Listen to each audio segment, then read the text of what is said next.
Ciao, in questo video imparerai a realizzare un massetto molto facile, semplice, proprio adatto a un principiante. Io sono Marco e ti guiderò passo passo dall'inizio alla fine, in modo che tu sia in grado di realizzare in completa autonomia un massetto idoneo alla posa di piastrelle e di qualsiasi altro pavimento. Per cui non perdiamo tempo e andiamo. Innanzitutto vediamo di cosa abbiamo bisogno per poter lavorare e iniziamo subito con un bel badile e delle buone braccia per sbadilare, delle stagge d'alluminio di varie lunghezze per realizzare i livelli e tirare il massetto, sacchi da 25 kg di sabbia e cemento per massetto. Sono un po' più costosi rispetto al prodotto sfuso, ma sono più pratici sia per il trasporto che per lo stoccaggio e soprattutto sono più idonei per un principiante. A fine video inoltre ti spiegherò come calcolare il numero esatto di sacchi per realizzare un determinato volume di massetto ed il costo del materiale. 2 cazzuole, una grande e una un po' più piccola, dalla punta squadrata per agevolare la pulizia tra massetto e parete.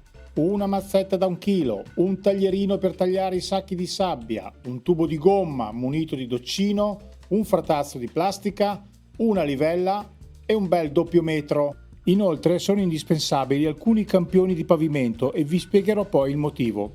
Ora andiamo a vedere dove realizzeremo il massetto. Ci troviamo all'interno di una cappella di famiglia che misura 3 metri per 2.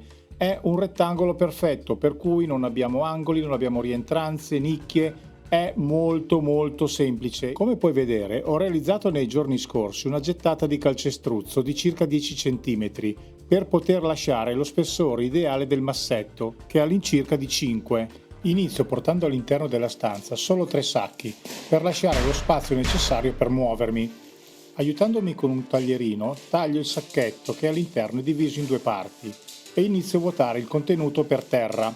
Ora, essendo solo un predosato e non un premiscelato, devi iniziare a impastarlo col badile, prima a secco, per almeno un paio di volte. Poi inizierò a stenderlo e a inumidirlo con il doccino. Come vedete, ho bagnato per bene anche il getto in calcestruzzo e questa è la consistenza che deve avere il massetto, ovvero simile alla terra umida, né bagnato né asciutto. Servendomi di una staggia d'alluminio, anche se corta, e di una bolla, porterò il livello dal primo caposaldo al secondo. Questo mi permetterà di realizzare la prima fascia guida. Successivamente realizzerò il terzo bollino e poi il quarto e di conseguenza la seconda fascia guida. Poi partirò dal quarto e controllerò il livello con il primo nuovamente per vedere che tutto coincida. La quota pavimento finito sarà a meno 10 cm dal piano di riferimento e andremo a posizionare la prima piastrella a meno 103 mm dalla quota di riferimento, perché dobbiamo tenere conto anche dello spessore della colla. Ecco perché mi serve un campione della piastrella che poi andrò a posare, perché mi dà il giusto spessore del pavimento che poi andrò ad incollare. Una volta messo perfettamente in quota e livellato sia longitudinalmente che trasversalmente, lo toglierò e la piastrella sottostante mi rappresenterà la quota definitiva del massetto. Ora lo incalzo su tutto il perimetro per bloccarlo per bene, per impedire che passandovi sopra la staggia possa muoversi. Un'ultima controllata e possiamo passare al prossimo caposaldo.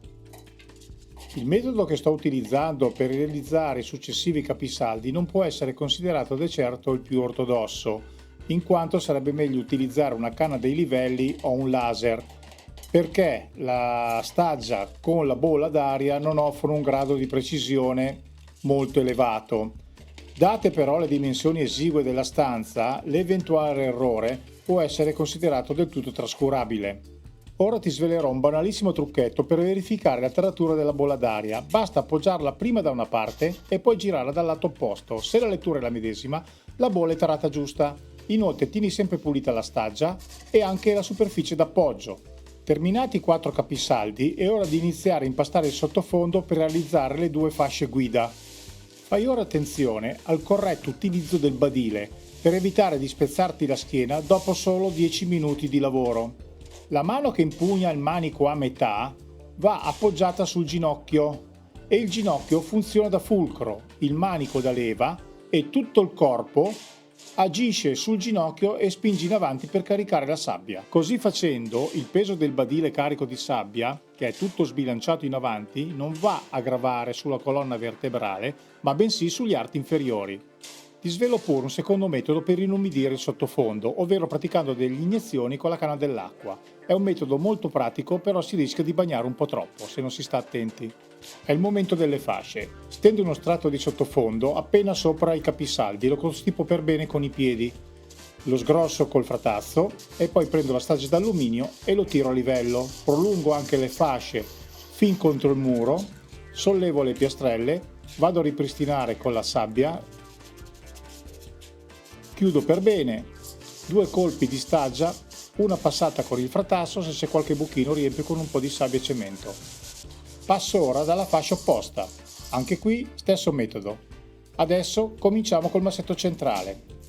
Riempio circa 50 cm alla volta, tiro la staggia, poi passo col fratasso e pulisco bene bene nell'angolo per non lasciare residui. Stessa operazione di prima, ma eseguita simmetricamente, dopodiché riempio al centro e piano piano esco dalla porta.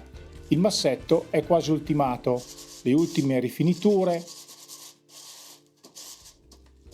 qualche colpo di fratazzo, anche se non è proprio liscio non ha importanza, la colla aderisce meglio ed ecco il risultato finito. Bene, adesso che hai imparato come si realizza un massetto ti chiederai come mai sono qui e non lì a parlare. Semplicemente perché erano parecchi anni che non realizzavo più massetti e quel giorno ero veramente distrutto. Non ero più abituato, per cui adesso sono qui a spiegarti, come ho promesso prima, come si fa a calcolare il numero di sacchi per realizzare un certo volume di massetto.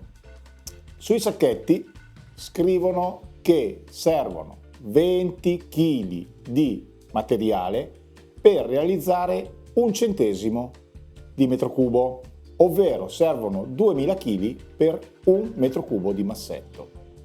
Ora, la nostra superficie era 2 metri per 3 uguale 6 metri quadri per 0,05 metri cubi, cioè 5 centimetri, uguale 0,3 metri cubi. 2000 kg per 0,3 metri cubi mi dà 600 kg, mi servono 600 kg di sottofondo, di materiale. I sacchetti pesano 25 l'uno, per cui 600 diviso 25 fa 24. 24 sacchi, facciamo 25, uno in più di scorta, è sempre meglio usarlo. Quanto ho speso? Un sacco costa all'incirca nei negozi, cioè nei magazzini di materiale edile o alle Leroy Merlin. Li ho trovati sui 3,70, 3,80, vogliamo fare 4 euro, esageriamo? 100 euro di materiale e il sottofondo è fatto. Un consiglio: se vuoi cimentarti nei sottofondi, nei massetti, non iniziare dal bagno bello di casa tua, inizia magari da uno scantinato, insomma, ci siamo capiti. Un conto è vederlo, un conto è farlo. Prova prima, impara e poi vai avanti. Bene, il video si conclude qui. Se lo hai trovato utile, metti pure un bel mi piace, iscriviti al canale e aziona la campanellina perché tra qualche giorno realizzerò la posa del pavimento in granito e farò il relativo video. Per cui per adesso ti ringrazio, ti saluto e ci vediamo alla prossima. Ciao!